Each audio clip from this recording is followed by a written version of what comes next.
Hello à tous, bienvenue sur Solo Quest, le podcast où on parle freelancing et solo business. Aujourd'hui, on se retrouve avec Sophie Roard. Salut Sophie.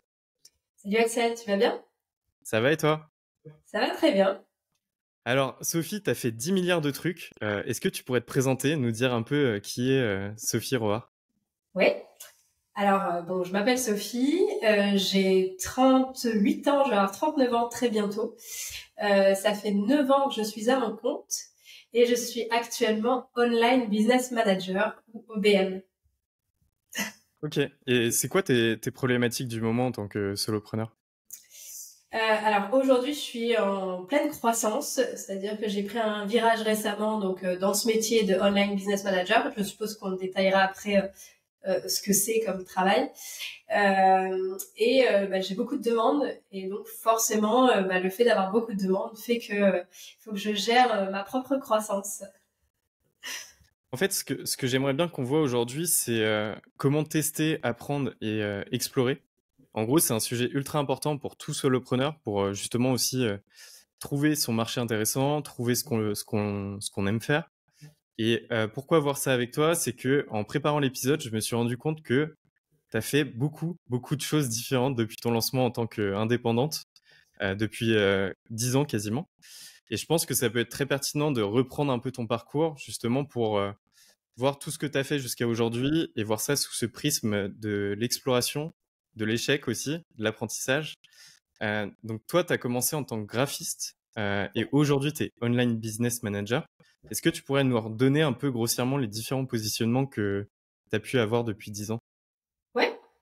Alors effectivement, j'ai commencé en tant que graphiste web designer donc en 2015. J'avais fait 10 ans de salariat avant.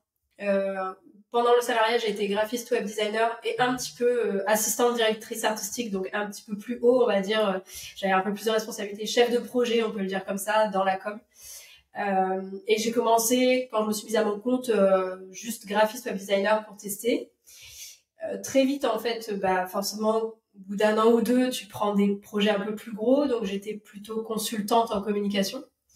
Donc, avec un peu plus de responsabilité, où je prenais en charge des plus gros projets pour des peut-être plus grosses boîtes. Parce que au tout début, je travaillais plutôt pour des indépendants et des petites entreprises. Et puis, au fur et à mesure, j'ai été appelée sur des plus grosses missions ou amenée à travailler avec des plus gros clients, donc plutôt des PME ou des grands comptes parfois. J'ai fait ça pendant jusqu'à à peu près 2019. J'ai commencé à m'ennuyer en fait en 2018 où je me suis posé pas mal de questions sur ce que je voulais faire de mon entreprise parce que je m'ennuyais beaucoup et j'avais fait un peu le tour. J'avais la sensation d'avoir fait le tour du business et mon chiffre d'affaires stagnait, donc je savais pas quoi faire. Qui dit stagner dit, enfin dans mon esprit en tout cas pour une entreprise, c'est déjà être en déclin en fait dans mon esprit. Donc du coup ça m'ennuyait profondément. J'avais l'impression que c'était un risque pour moi de rester dans ce statut-là en tout cas. Et puis le quotidien était pas fun quoi. C'était un peu toujours pareil. Et donc j'ai commencé à chercher, à tâtonner et à explorer des choses. Donc c'est très bien que tu emploies le mot exploration puisque c'est un peu ce que j'ai fait. J'ai d'abord embauché une personne puisque tout le monde m'a dit la prochaine étape c'est d'avoir une agence. Quand t'es indépendant, que ta boîte tourne et que voilà que tu commences à avoir de la demande, mais que tout seul c'est trop et que qu'il faut passer un step, il faut passer en agence. Donc j'ai pris quelqu'un et j'ai pris des bureaux. Ça a duré 6 mois et en fait ça me correspondait pas du tout. Je me suis vite aperçue que déjà, il y avait la contrainte d'être là tous les jours pour accompagner la personne qui était là. Manager, c'est un autre métier.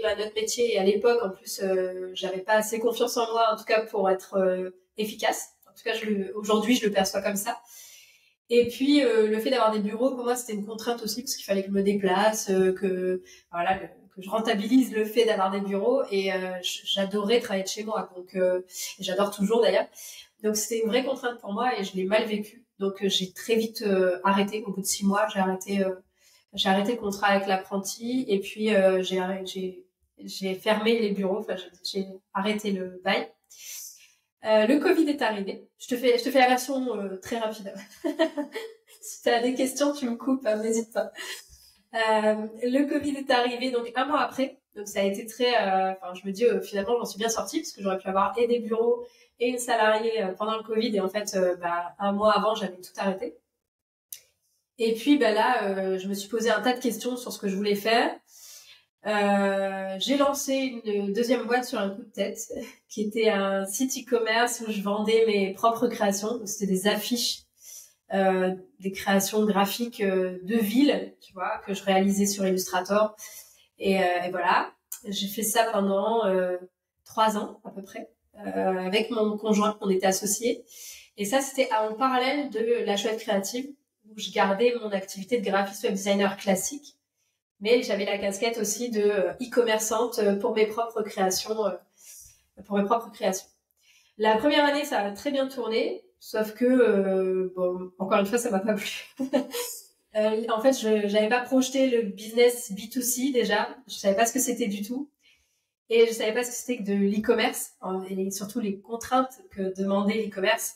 C'est-à-dire que vu d'extérieur, c'est très beau, mais en fait, vu d'intérieur, les frais de port, la casse, parce que je vendais des cadres aussi, et les cadres étaient en verre.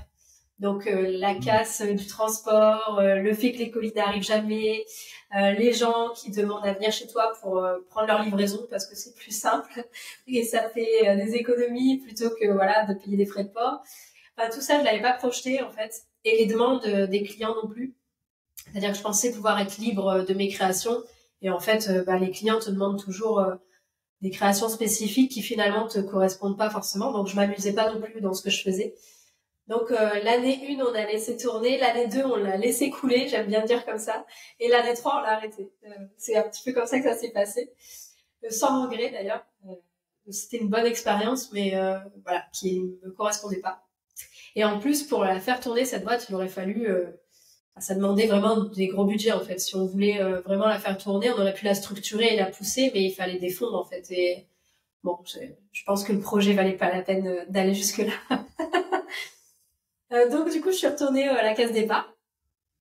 Donc à nouveau graphiste web designer, casquette un peu consultante, avec des problèmes de légitimité parce que tu vois, j'avais juste un BTS en graphisme. Donc du coup, quand je me disais consultante, il y avait, tu vois, toujours le côté, j'ose pas trop le dire, même si avec mes 10-15 ans d'expérience, j'osais pas trop me positionner comme quelqu'un d'un peu plus que graphiste web designer.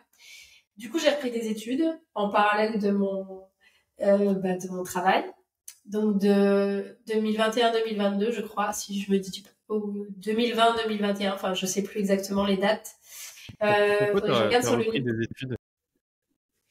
Alors C'est pour pour légitimer. vaincre ton syndrome de l'imposteur surtout ou Ouais, je pour pense d'autres que raisons? c'était ça. Il y avait une part ça et une part revanche parce que c'était une grande école. C'était l'EDEC et quand j'étais plus jeune, j'avais pas les moyens de faire de grandes écoles et donc le fait, tu vois, de pouvoir aujourd'hui postuler et intégrer un programme de grande école, c'était ma petite revanche personnelle sur la vie. Donc il y avait ça et puis effectivement, je pense que c'était le côté légitimer un peu le fait que je sois plus qu'une graphiste, tu vois. Donc je suis allée chercher un diplôme juste pour dire je vaux mieux que ça, tu vois.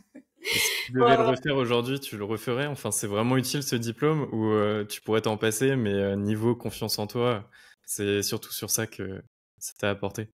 Ouais, en fait, je regrette pas parce que bon, ça reste une expérience et surtout ça m'a amené de la confiance en moi parce que je me suis aperçue que j'étais plutôt douée puisque dans ma promo j'étais l'une des meilleures et tout ça, donc je me suis dit bon c'est cool, c'est que je suis pas si has-been que ça ou enfin voilà que je mérite en tout cas de pouvoir porter le nom de consultante.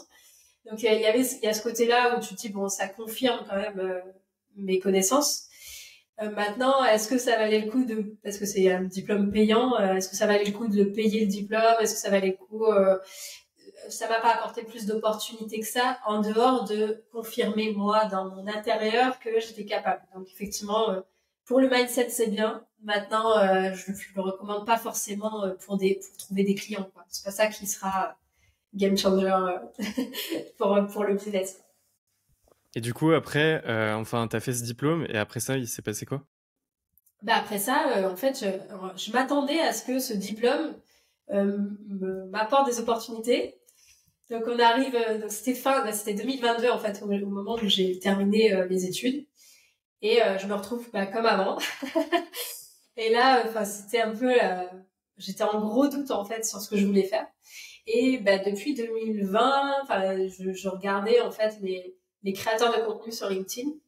Donc Nina Ramen, Maud Alaves, Thibaut, Louis, enfin tous les gros créateurs qu'on connaît sur la plateforme.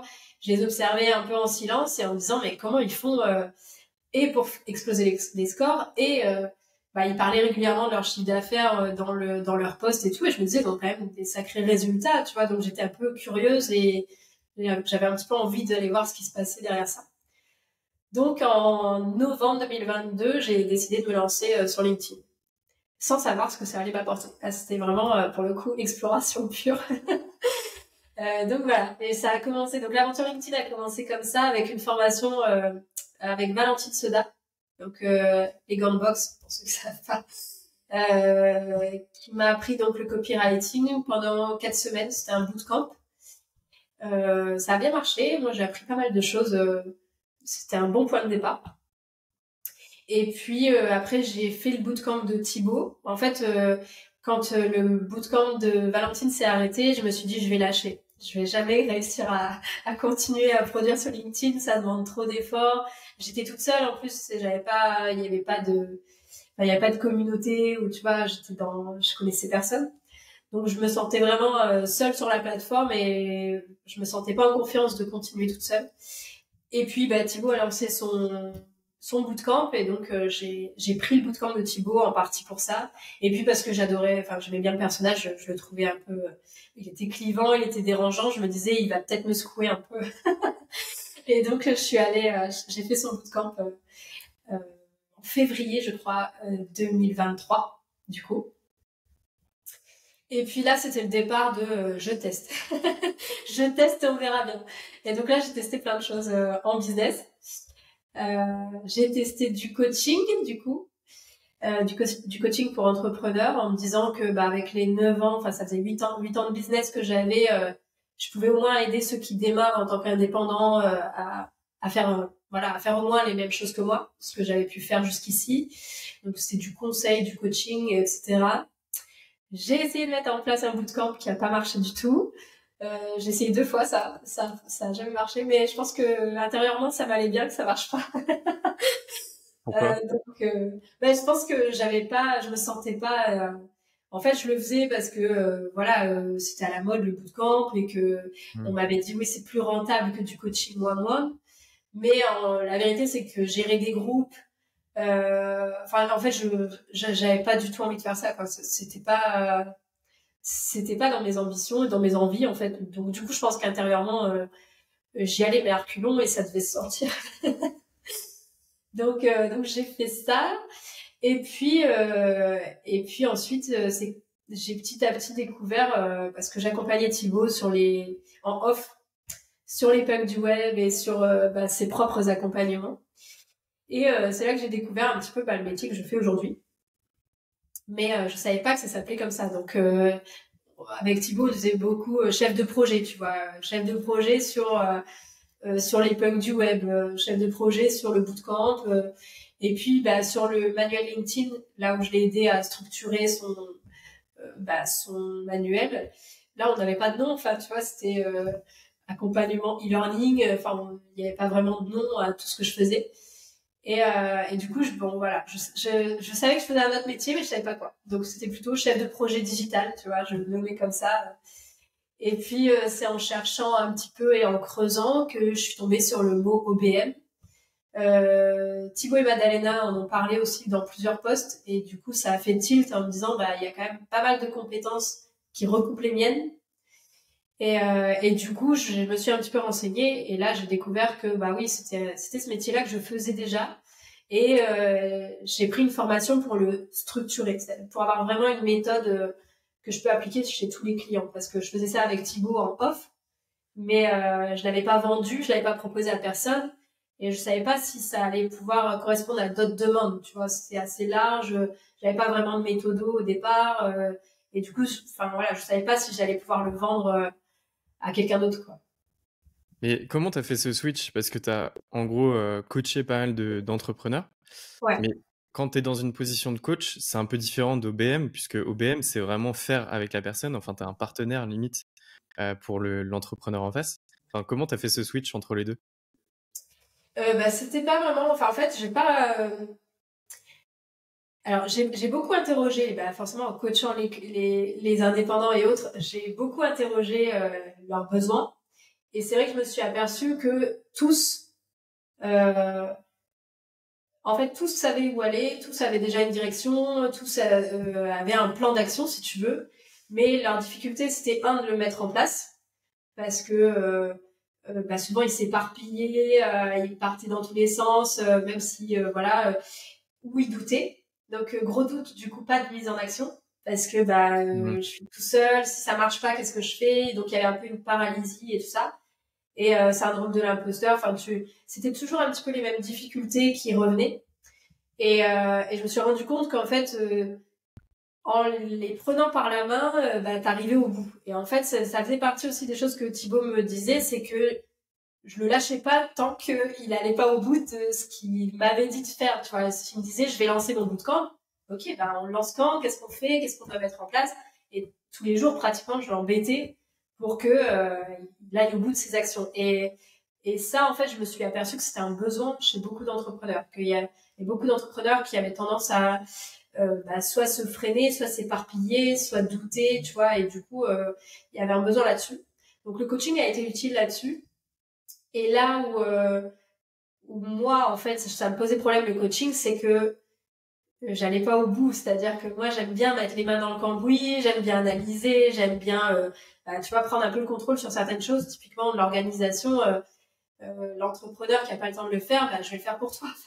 Tu vois, laisse-moi la main et je m'en occupe, tu vois. Et du coup, j'étais un peu frustrée de pas aller au bout de tout ça quand je faisais le coaching, quoi. En gros, l'amour, il dure 3 ans, et c'est un peu pareil en entrepreneuriat, je trouve. En gros, des fois, on se lasse vite enfin, c'est peut-être pas 3 ans, mais on se lasse vite d'un sujet. Toi, tu as quand même changé pas mal de fois, du coup, de thématique. Pourquoi tu changes? Enfin, pourquoi tu changes de positionnement des fois? Par exemple, quand tu étais sur du graphisme, en soi, enfin, tu gagnais bien ta vie, mais tu as décidé quand même de changer pour faire autre chose. Ouais, tout à fait. Alors c'est une bonne question parce que c'est une question qui revient régulièrement où les gens me disent ta boîte tourne, alors pourquoi tu te prends la tête? En fait, dans mon esprit, euh, ma boîte doit être à mon service et pas l'inverse. Ce qui veut dire que si moi je me sens pas confort dans mon poste, si je considère que je m'ennuie en tant que graphiste ou que mes clients sont pas les clients que je souhaiterais avoir, ou voilà, c'est qu'il y a un switch à faire. Donc je le fais jusqu'à ce que je trouve ce qui me convient.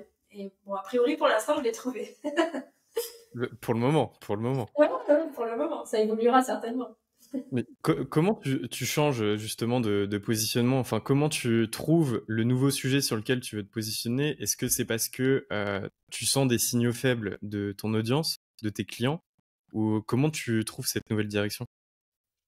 Alors les premières, l'année dernière, en tout cas en 2022, quand je me suis lancée en tant que coach, etc. C'était un peu le hasard, si tu veux. J'étais intervenue chez les punks du web en tant que, on avait fait une visio, conseil, etc. Et j'ai eu des bons retours où les gens me disaient que je les avais bien conseillés en 1 heure de temps, rapidement et tout ça. Et après, je le faisais beaucoup par mail ou, tu vois, en privé, en MP sur LinkedIn, où j'aidais un peu des gens off. Et je me suis dit, tiens, je vais essayer de le proposer, à la vente. Mais je savais pas du tout ce que ça allait donner. Je savais pas du tout si ça allait être efficace ni pour moi ni pour eux, tu vois. Donc, il y avait aussi le côté où il y a coach et coach, tu vois, et on le dit beaucoup. Il y a des gens qui critiquent beaucoup les gens qui se mettent en coach sans être coach certifié. Et moi, j'avais un peu ce syndrome-là où je me suis dit, en fait, je sais pas trop ce que je vaux. Je vais le tester, mais on verra, quoi. Et j'étais surprise que finalement, il y a beaucoup de gens qui m'ont fait confiance déjà. Et je pense, vu les retours que j'ai eu des témoignages, etc. Je pense avoir aidé quelques personnes, quoi. Donc, je suis assez contente des retours que j'ai eus. Maintenant, je suis pas sûre que c'était. Voilà, j'ai fait le test en tout cas. Mais comment tu testes? En gros, par exemple, tu fais un post LinkedIn sur une nouvelle offre. Là, par exemple, sur Ouais. OBM, quand tu as voulu accompagner les entrepreneurs sur la création de je sais plus comment t'appelles ça, mais sur leur Package de support de lancement. formation. Enfin, Ouais. comment tu as testé cette offre, par exemple? Bah, cette offre-là, je l'ai testée via Thibaut. Donc, je l'avais déjà testée en off sans la proposer aussi. En fait, c'est des choses, si tu veux, et moi, j'aime bien quand on me propose des choses en off, qu'elles soient gratuites, payantes, parce que je fais aussi de l'associatif et tout ça. Je me dis, bah, ok, il y a une expérience à prendre. Et donc, dans un premier temps, je le teste pour moi. Et je me dis, s'il y a quelque chose à faire, bah, je vais chercher à le monétiser. Et typiquement, c'est ce qui s'est passé un peu avec Thibault Louis, c'est que bah, ce que j'ai fait pour lui, après je me suis dit, est-ce que je peux le répliquer chez quelqu'un d'autre et comment, tu vois. Et c'est là où je me dis, bah, je vais réfléchir à un package, à une offre qui sera pertinente, mais pour un plus grand public que juste Thibault Louis, tu vois. Ouais. Et voilà, et donc du coup, c'est parti sur le package de formation. Là, je me suis dit, oui, il y a quelque chose à faire. Mais en gros, tu testes pas. Enfin, si je prends l'exemple de Thibaut, lui, par exemple, Thibaut, ce qu'il va faire, c'est créer un tally, faire un post LinkedIn, mettre son tally, récupérer des mails, voir s'il y a de l'intérêt. S'il y a de l'intérêt, alors peut-être il fait quelque chose, ou alors il fait rien. Il y a un de ces trucs d'ailleurs, il a récupéré je sais plus Il y combien en a plusieurs. d'emails, il a jamais rien fait. Il y en a Mais en tout plusieurs. cas, toi, c'est plutôt en coulisses finalement que ça se passe, où tu vas peut-être aller contacter des personnes, voir avec eux s'ils ont pas un intérêt, s'ils ont un besoin. Et c'est plutôt via des discussions que tu vas en gros C'est ça. construire tes offres. Ouais, c'est ça. C'est-à-dire que moi, j'aime bien bah, me confronter aux gens, voir. Je les écoute beaucoup, en fait. J'écoute beaucoup ce qu'ils me disent et surtout ce qu'ils disent pas. C'est souvent, ils te disent, ouais, euh, bah, j'ai arrêté tel produit, puis ça tourne un petit peu autour du pot. Et en fait, tu sais, t'essayes de pousser pour savoir pourquoi ils l'ont arrêté. Ça peut être soit parce qu'ils n'ont pas de clients, soit parce que eux sont pas alignés. Et en fait, c'est comme ça que tu vas chercher les problématiques. Donc, j'aime bien discuter avec les gens et j'aime bien tester des choses en off. Donc, typiquement, dans l'ombre, en fait, sans l'annoncer à personne et voir, en fait, si ça me plaît, parce que du coup, ça valide la première condition, c'est que mon business me plaise. Deux, est-ce que le client ou le prospect ou la personne que j'accompagne, l'ami, est content de ce que je fais? Et s'il me dit, bah non, t'es pas compétente sur le truc, je vais pas continuer, je vais pas lancer un truc là-dessus. Et après, je l'annonce. Après, je l'annonce, ouais. Mais je fais toujours un test quand même pour voir jusqu'où je peux aller quand même. Et aujourd'hui, tu as complètement délaissé la partie graphiste, où tu prends toujours des missions. Il me reste un seul client et je vais pas encore annoncé que j'allais arrêter, mais c'est prévu pour septembre, je dois arrêter ce dernier client. J'avais une question au niveau mindset. En gros, tu as beaucoup de sujets différents sur LinkedIn sur lesquels tu prends la parole. Les sujets mindset, t'en parles quand même assez souvent. Enfin, pas forcément de manière directe, mais parfois de manière indirecte dans tes posts. Enfin, pour toi, c'est quoi l'impact du mindset sur son solo business? Bah, pour moi, c'est 90% de la réussite de mon business. Ah oui.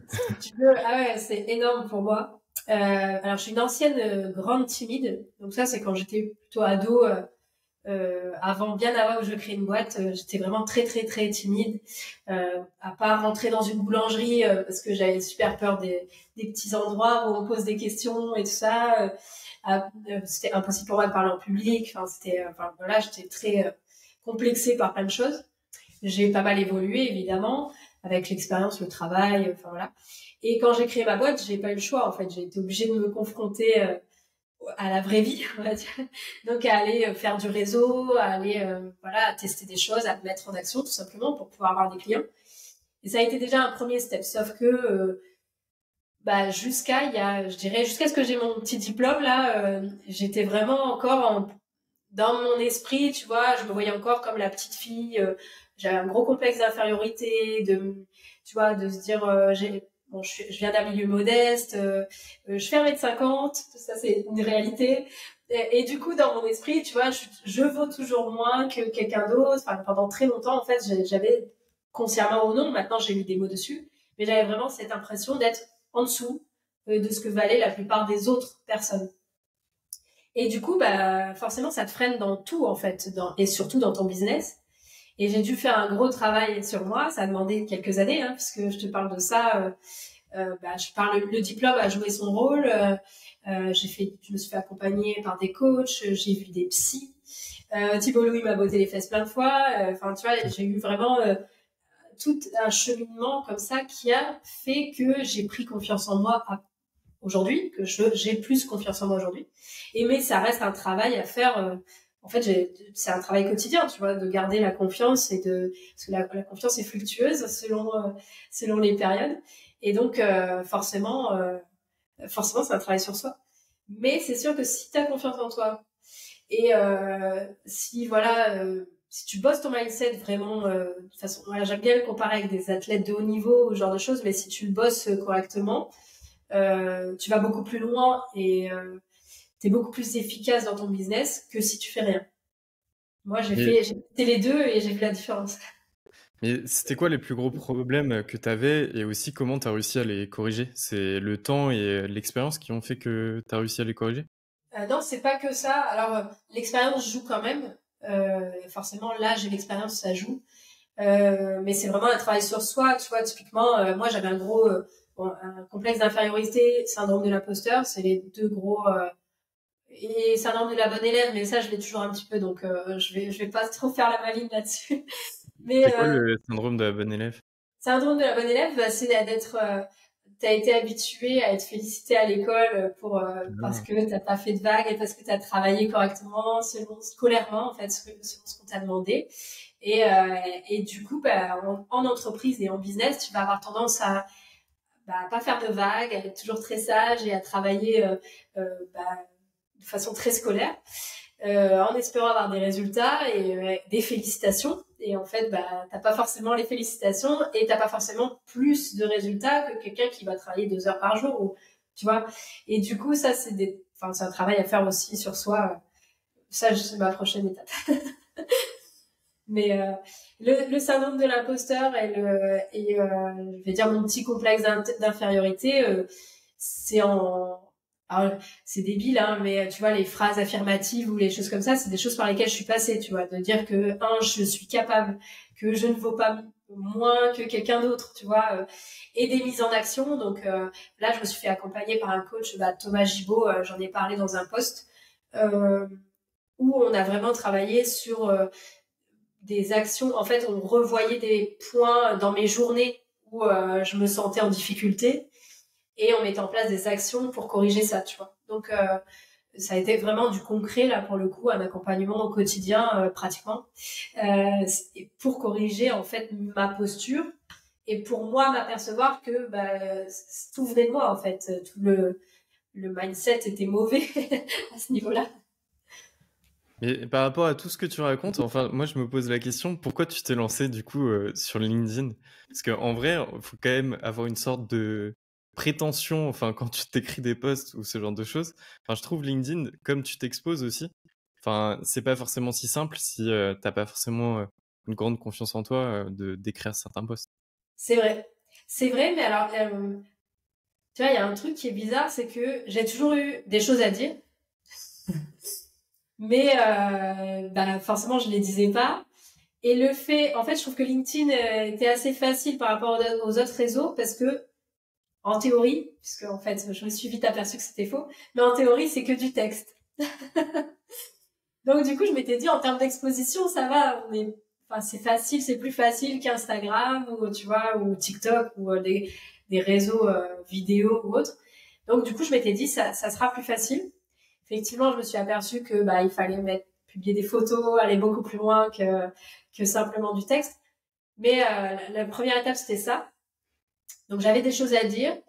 Et puis, en fait, quand t'es quelqu'un comme moi qui a des complexes et qui est pas trop sûr de lui et tout, t'as quand même envie d'aller vers ceux qui savent, en fait, ceux qui savent faire, ceux qui s'assument. Tu vois, moi, les Nina Ramen et les Thibault Louis, c'était des modèles. Je me disais, moi, j'aimerais bien être comme eux, en fait. Donc, je voulais aller tester ça, en fait. À mon échelle, bien sûr, mais je voulais tester. Et donc, voilà, je me suis challengée. Après, je me challenge toujours. Ça, j'en ai toujours au moins un en cours. Je Ah, recommande. en vrai, tu dis tout ça, mais en même temps, là, sur LinkedIn, je regardais justement en préparant l'épisode, t'as fait quand même des sacrés posts qui ont ultra performé.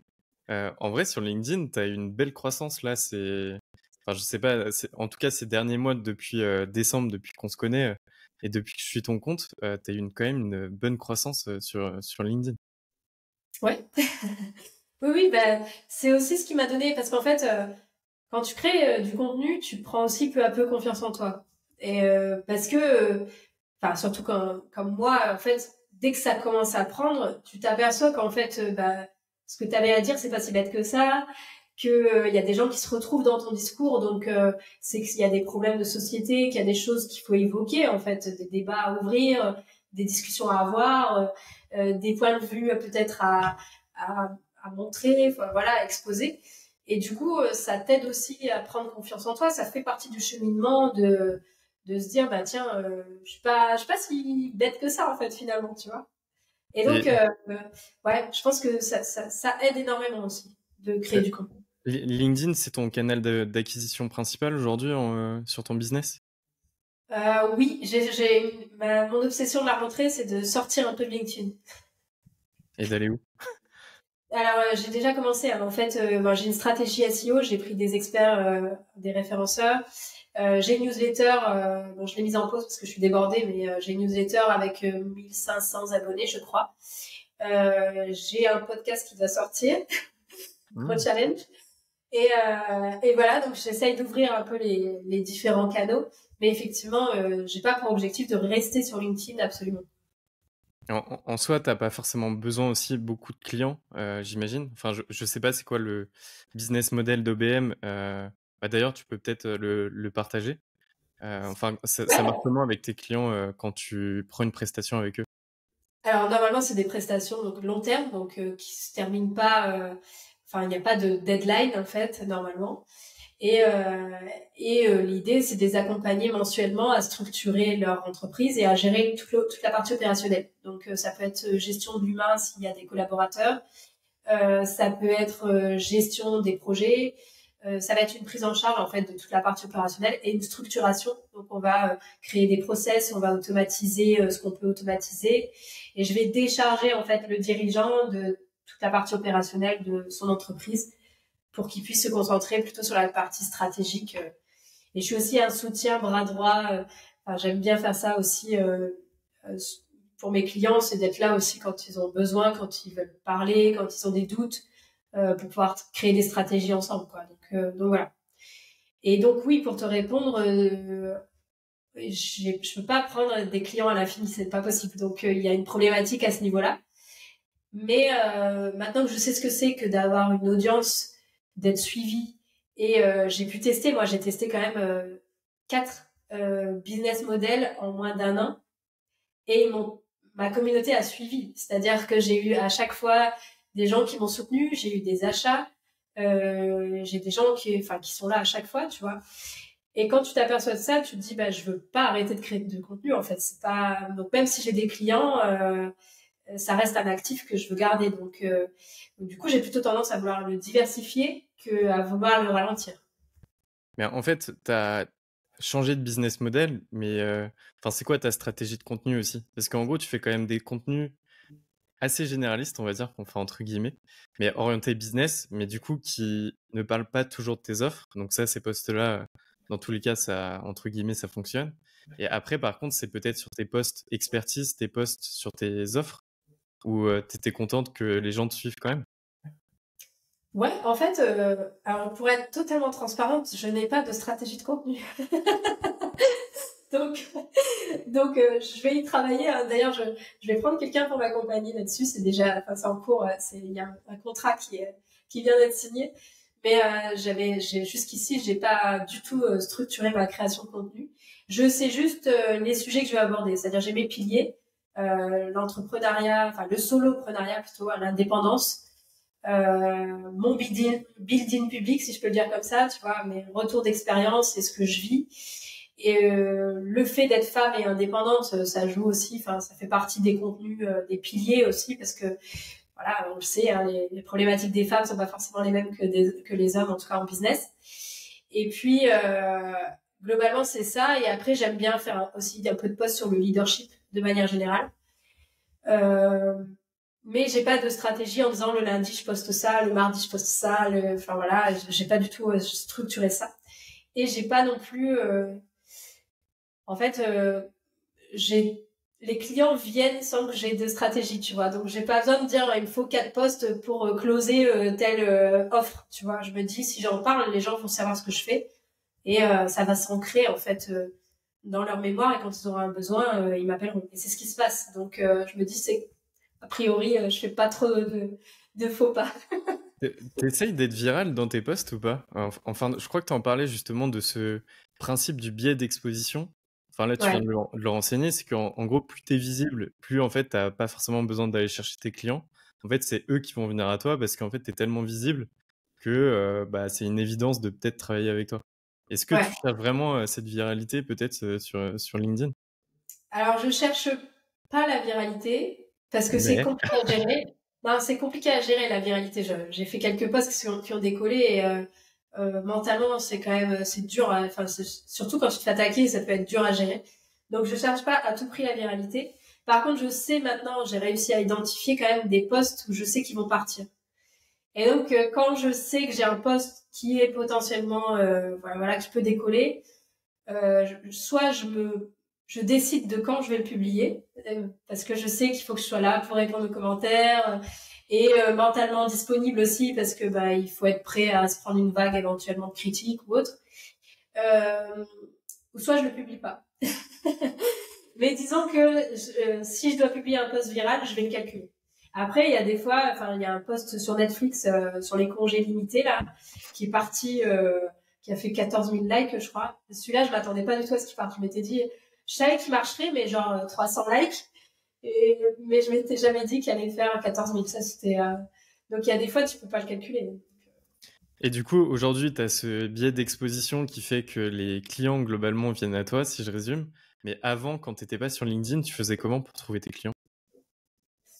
Bah un peu, je faisais la même chose mais autrement. Donc je faisais plus de réseaux physiques, mais je me montrais régulièrement dans les réseaux physiques. Je faisais beaucoup de référencement SEO. J'avais un blog sur lequel j'étais active toutes les semaines. Et c'est à peu près tout parce que j'étais nulle en réseaux sociaux. J'avais un Facebook et un Instagram, mais bon si je faisais 3 likes, c'était beaucoup. Donc voilà. Et après le bouche à oreille marchait beaucoup sur mon activité précédente. T'avais peut-être aussi des contrats long terme qui faisaient que t'avais pas besoin de beaucoup de clients? Alors non, c'était la difficulté du métier que j'avais, c'était que bah quand t'es dans la com, tu sais, une fois que t'as fait l'identité visuelle, le site web, Mhm. éventuellement une plaquette commerciale ou enfin voilà, bah ça s'arrête en fait, le contrat s'arrête. Donc c'était une de mes problématiques, c'est qu'il fallait toujours être en recherche client. Et par contre, j'avais un client long terme que j'ai toujours, c'est celui avec qui je dois arrêter. C'est que lui, bah, c'est des packaging en fait que je fais et du coup il y en a régulièrement parce que c'est une grosse boîte et du coup ils sortent régulièrement des produits. Et donc là oui il y avait un contrat régulier, mais bon c'est un petit client. Enfin l'année il représente pas énormément, il représentait pas énormément de chiffre d'affaires. C'est marrant que tu parles de ça. J'avais pas identifié ce sujet, mais en gros, moi, c'est exactement la problématique que j'ai sur mon expertise. C'est que c'est que des missions one shot. En gros, automatisation, une fois que c'est automatisé, logiquement, c'est ciao, vous avez plus besoin de moi. Ou Et ça peut-être, c'est peut-être pour un peu de support, mais c'est tout. Et en gros, c'est ultra fatigant de faire rentrer tout le temps des nouveaux clients ou alors de relancer d'anciens clients. Je sais pas, ça fait 6 mois qu'on a travaillé ensemble, de renvoyer un message. Et du coup, ne pas avoir de contrat à long terme et ne pas avoir cette visibilité aussi, juste à 3 mois, se dire combien je vais générer dans 3 mois. C'est peut-être aussi pour ça que tu as fait ce switch, du coup, ah, ben, de... c'était une obsession en fait parce que tu vois là moi je sais à l'heure actuelle. Sauf si un de mes clients, si ça se passe pas bien avec un de mes clients. Mais à l'heure actuelle, j'ai mon année est faite, c'est-à-dire que on est en juillet, je sais que au moins jusqu'en décembre, j'ai du travail. Mon chiffre d'affaires a dépassé celui que je faisais dans mon ancienne activité et j'ai entre guillemets plus qu'à structurer, diversifier, tu vois. Mais du coup, je me pose plus de questions sur il faut absolument des clients. Tout est fait et j'ai pas besoin de beaucoup de clients pour tourner. Il y a ça aussi. Parce que quand je faisais que un logo, une carte de visite, bon bah va falloir aller chercher d'autres clients pour pouvoir remplir le frigo quoi, tu vois, tandis que là bah c'est un forfait qui est le même pour tout le monde. Si ça dépasse c'est un peu plus, mais sinon tu as une base qui est identique pour tout le monde, donc c'est plus simple. En gros, tu as une base fixe et tu as un variable selon les résultats peut-être C'est de... ça, t'as un variable sur le chiffre d'affaires. Alors, je le fais pas surtout s'il n'y a pas d'enjeu. En fait, si je dois pas communiquer pour eux, c'est-à-dire s'il n'y a pas d'enjeu, typiquement, si je mets une com s'il y a un enjeu commercial, c'est-à-dire si je dois closer pour eux, ou si je dois m'occuper de la partie marketing. C'est-à-dire si je peux prouver mes résultats en termes de chiffre d'affaires, il y a un KPI qui me permet de dire, voilà, je t'ai rapporté autant, et du coup, je peux prendre une com sur le chiffre d'affaires. Mais si je peux pas le mesurer, c'est compliqué. Il y a des clients qui sont très frileux d'ailleurs là-dessus, donc je le fais pas systématiquement. Mais oui, normalement, je prends une commission sur les ventes. Ouais. C'est quoi tes objectifs là pour 2024 et peut-être pour la suite? Alors déjà d'être identifié top of mind en OBM, c'est-à-dire que quand on pense OBM, Line Business Manager, on pense Sophie Roy. Ça c'est un premier objectif. Ensuite, structurer l'entreprise, puisque en fait, là, il va falloir que je délègue et que je récupère du temps pour moi, parce que j'ai beaucoup travaillé et typiquement, là, mes journées font 12-13 heures, tu vois, de boulot, donc c'est pas bon, je l'ai déjà fait, je sais que c'est pas bien. Ça peut marcher un temps, mais ça peut pas marcher longtemps. Donc, il faut que je structure tout ça. Et puis après, diversifier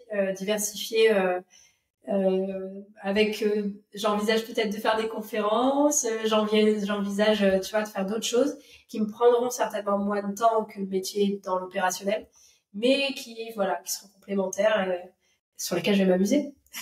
Et tu vas quand même continuer d'explorer finalement, tu vas explorer Je peux d'autres. pas m'arrêter, c'est pas possible. C'est pas possible de me dire c'est tout, on arrête et on s'ennuie pendant 40 ans, c'est pas possible. Bah, du coup, si on revient un peu sur cette question d'exploration, est-ce que tu aurais peut-être des conseils pour ceux qui se lancent ou ceux qui galèrent ou ceux qui plafonnent, je ne sais quoi, justement sur comment explorer, comment trouver une niche qui est peut-être plus pertinente, Ouais. autant d'un point de vue financier que d'un point de vue kiff. Euh, Toi, tu fais comment en gros pour te challenger? C'est quoi tes méthodes pour challenger en gros ton business? Il me semblait que tu disais que tous les 6 mois, en gros, tu faisais un bilan de ton business, tu essayais de voir ce que tu voulais supprimer, garder. Enfin, c'est quoi ton process? Ouais, alors effectivement ça je le fais encore et je le fais encore plus régulièrement parce que comme j'étais en plein virage, c'était très important pour moi de poser, donc je le faisais tous les mois, de poser un peu faire une cartographie de là où j'en suis, y compris en termes de chiffres. Alors ça c'est important qu'on soit au démarrage ou après, c'est aussi de voir un peu tes chiffres, qu'est-ce qui te rapporte le plus et si tu as différents produits et quelle est ta marge, est-ce que tu es sécurisé, tu vois, est-ce que tu as de la visibilité pendant 3-6 mois ou est-ce que non, tu vois. Et en fait, est-ce que toi tu es confort dans ce que tu fais, est-ce que les clients que tu as en face te plaisent, tu vois. Et en fait, à partir du moment où il y a plus de points négatifs que de points positifs, c'est qu'il y a un virage à prendre, tu vois. C'est hyper important de l'identifier. Et après, je me dis, déjà, si tu gagnes pas ta vie sur ton métier, je me dis, au-delà de 3-4 mois, si tu n'arrives pas à gagner ta vie vraiment à te sécuriser, c'est qu'il y a d'autres choses à faire. Enfin, tu vois, moi, j'aurais pas pu, de toute façon, j'ai 2 enfants, enfin, tu vois, j'aurais pas pu rester dans un poste qui me rapporte pas un minimum d'argent, tu vois, au moins un SMIC, tu vois, ça aurait été impossible pour moi de rester. Donc, ça, c'est un critère. Et après, bon, bien sûr, aujourd'hui, je ne repartirai pas sur un poste qui me rapporte 15 000, tu vois. Là, aujourd'hui, il faut plus que ça, il faut bien plus. Donc tout ça, en fait, c'est des critères qui font que, il faut que je sois bien financièrement, il faut que je sois bien dans ma tête, il faut que, en termes d'organisation de mes journées, c'est un match. Donc ouais, cartographier, faire le bilan régulier de son business, c'est important. Et après, globalement, moi, je reste toujours ouverte à toutes les opportunités. En fait, je reste à l'écoute quand même du marché, de ce qui se fait à droite à gauche.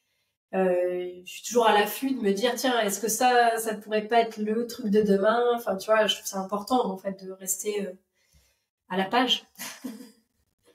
Sur les solopreneurs que tu as pu accompagner pendant que tu faisais tes coachings ou autres, c'était quoi le problème le plus récurrent justement sur leur business? De pas vendre. Ah. Non, mais la problématique principale des indépendants, c'est de pas savoir se vendre, en fait. C'est vraiment la problématique principale que j'ai vue. Après, ils venaient pas me chercher que pour ça. La plupart du temps, les clients que j'avais moi, c'était plutôt un problème de mindset. donc c'était des blocages, syndrome de l'imposteur ou bon élève ou autre, mais la finalité, c'est toujours la même, c'est que ça te réduit en termes de chiffre d'affaires, en fait. Parce Enfin, que ils tu mets vendent pas pas des assez actions. ou c'est juste qu'ils vendent pas assez cher du coup? Ça peut être qu'ils vendent pas assez cher parce qu'ils se sentent pas légitimes de facturer plus. Ça peut être qu'ils publient pas sur LinkedIn parce qu'ils se sentent pas légitimes de publier sur LinkedIn. Ça peut être, ça peut être je ne vais pas contacter tel client parce qu'il est trop gros pour moi, tu vois. Alors que il n'y a pas de raison, vu que tu as les références, tu as tout ce qu'il faut, tu as travaillé 20 ans dans le même domaine mais en tant que salarié et maintenant que tu es indépendant, tu as effacé tout ce que tu avais fait avant parce que tu débutes en tant qu'indépendant. Et en fait, c'est toujours les mêmes problèmes et qui font que tu n'arrives pas à aller chercher des clients, tout simplement. Ok. Bah, si on veut te suivre, Sophie, on te suit où? Sur LinkedIn? Et est-ce qu'il y a d'autres canaux sur lesquels on peut te contacter? Ouais, alors aujourd'hui, sur LinkedIn, effectivement. Et puis sur Instagram, j'ai pour l'instant, un petit compte Instagram que je compte développer, qui sera un peu plus lifestyle que LinkedIn. Donc, Newsletter aussi? Podcast? Bientôt, t'as dit? le podcast n'est pas encore sorti, mais ce sera sur YouTube, sur Sophie Roar, certainement. Enfin, j'ai déjà créé la chaîne, donc ce sera Sophie Roar. Mais il n'est pas encore sorti officiellement. Ok, bon bah, Sophie, merci pour l'épisode. J'espère que tu as passé un beau moment. En tout cas, j'espère que ce sera utile pour celui qui nous écoute. N'hésitez pas à vous abonner, j'oublie toujours de le mentionner, hein, mais ça aide vachement le podcast. En tout cas, merci à toi pour l'épisode. Et merci beaucoup, Axel. Merci à toi.